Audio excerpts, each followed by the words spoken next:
Nagbalik na nga ng Pilipinas itong si Amelia matapos nga niyang magpagamot sa Japan. Ang una nga niyang ginawa ay pinuntahan nga itong si Jenny dahil nabalitaan nga niya na alam na nga ni Jenny ang katotohanan tungkol sa kanyang pagkatao. Kaya naman nga dahil dito gusto nga ni Amelia na makita nga itong si Jenny at makabawi. Subalit pahintulutan nga kaya nito ni Minchi na magkita nga ang dalawang maglola dahil karapatan din naman nga ni Amelia na makita ang kanyang apo lalo na nga't matanda na nga ito.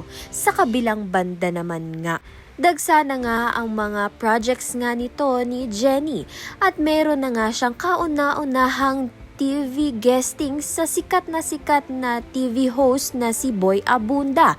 Kaya naman nga't malaking tulong nga ito para nga sa career ni Jenny. Kaya naman nga't masaya ang pamilya nga nito ni Jenny, lalong-lalo na nga itong si Vanna.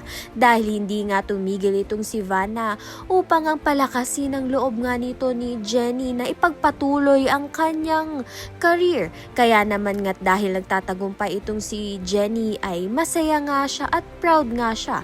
Kaya naman nga't yan at iba pa ang dapat nating pakaabangan. Maraming salamat sa iyong panunood.